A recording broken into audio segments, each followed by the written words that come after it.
Welcome to star kitchen சமையல். இன்றைக்கி நம்ம பார்க்க போகிறது ரொம்பவே ஹெல்த்தியான ஒரு ரெசிபி தாங்க பார்க்க போகிறோம். அதை பார்க்குறதுக்கு முன்னாடி நம்ம சேனல் லைக் பண்ணுங்கள், ஷேர் பண்ணுங்கள், கமெண்ட் பண்ணுங்கள், சப்ஸ்கிரைப் பண்ணுங்கள், கூடவே இருக்க பெல் பட்டனையும் ப்ரெஸ் பண்ண மறக்காதீங்க.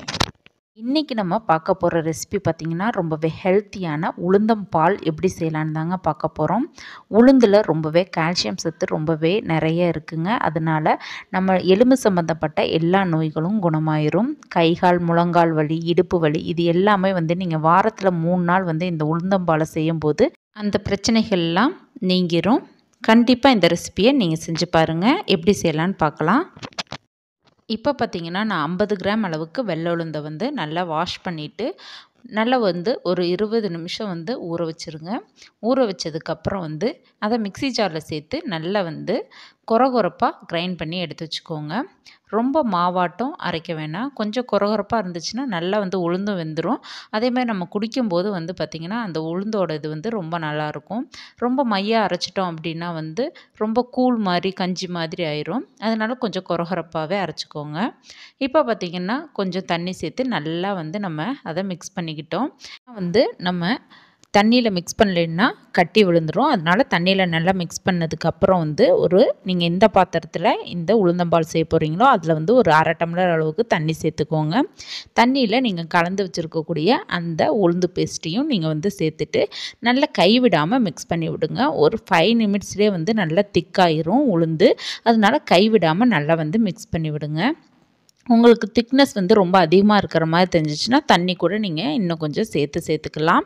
அதாவது நீங்கள் பார்த்தீங்கன்னா நார்மலாக நம்ம பருத்தி பால்லாம் குடிப்போம்ல, அது மாதிரி லைட்டாக கொஞ்சம் திக்காக இருந்தால் மட்டும் போதும். ரொம்ப தண்ணியாகவும் இருக்கக்கூடாது, உளுந்தங்களி மாதிரி கெட்டியாகவும் ஆயிடக்கூடாது. அதனால் நல்லா ஓரளவுக்கு மீடியமான இதில் இருக்கிற மாதிரி பார்த்துக்கோங்க. இப்போ இதில் தேவையான அளவு பால் சேர்த்துக்கலாம். நான் இன்றைக்கி தேங்காய் பால் சேர்த்துருக்கேன். நீங்கள் நார்மலான பசும்பால் வேணால் கூட நீங்கள் சேர்த்துக்கலாம். இப்போ தேங்காய் பால் சேர்த்து செய்கிறனால இதோட சக்தியும் ரொம்பவே அதிகம். அதே மாதிரி நம்மளுக்கு இதுலேயும் கால்சியம் சத்து ரொம்ப அதிகமாக இருக்கும். அதே மாதிரி தேங்காய் பால்லையும் நிறைய கால்சியம் சத்து இருக்குது. ரொம்பவே குழந்தைங்கள்லாம் ரொம்ப விரும்பி குடிப்பாங்க. இதோட டேஸ்ட் ரொம்பவே நல்லா இருக்கும்.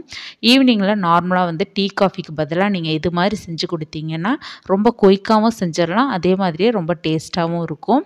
நீங்கள் இப்போ தேவையான அளவு நான் இன்றைக்கி நாட்டு சர்க்கரை சேர்த்துருக்கேன். ஒரு 4 டேபிள் ஸ்பூன் அளவுக்கு நாட்டு சர்க்கரை சேர்த்துருக்கேன். நீங்கள் வெல்லம் வேணாவும் சேர்த்துக்கலாம். இதை நல்லா மிக்ஸ் பண்ணி விட்டுருங்க. கைவிடாமல் நல்லா மிக்ஸ் பண்ணி விட்டுட்டிங்கன்னா இப்போ நம்மளுடைய உளுந்தம்பால் ரெடி ஆயிடுச்சு. நம்ம சேனலில் ஃபஸ்ட்டே கருப்பு உளுந்தங்கஞ்சி செஞ்சு காமிச்சிருக்கோம். பார்க்காதவங்க அதையும் பாருங்கள்.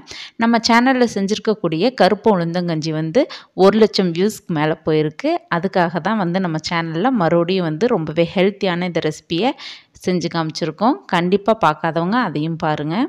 இப்போ பார்த்திங்கன்னா நல்லா திக்காயிடுச்சு. இப்போ நம்ம இதில் பொடிச்சு வச்சுருக்கக்கூடிய சுக்கு ஏலக்காய் தூளையும் சேர்த்துக்கலாம். இது ஃப்ளேவருக்காக தான் சேர்க்குறேன். பிடிக்கிறவங்க இதை கண்டிப்பாக சேர்த்துக்கோங்க. இல்லைன்னா நீங்கள் இதை ஸ்கிப் கூட பண்ணிக்கலாம்.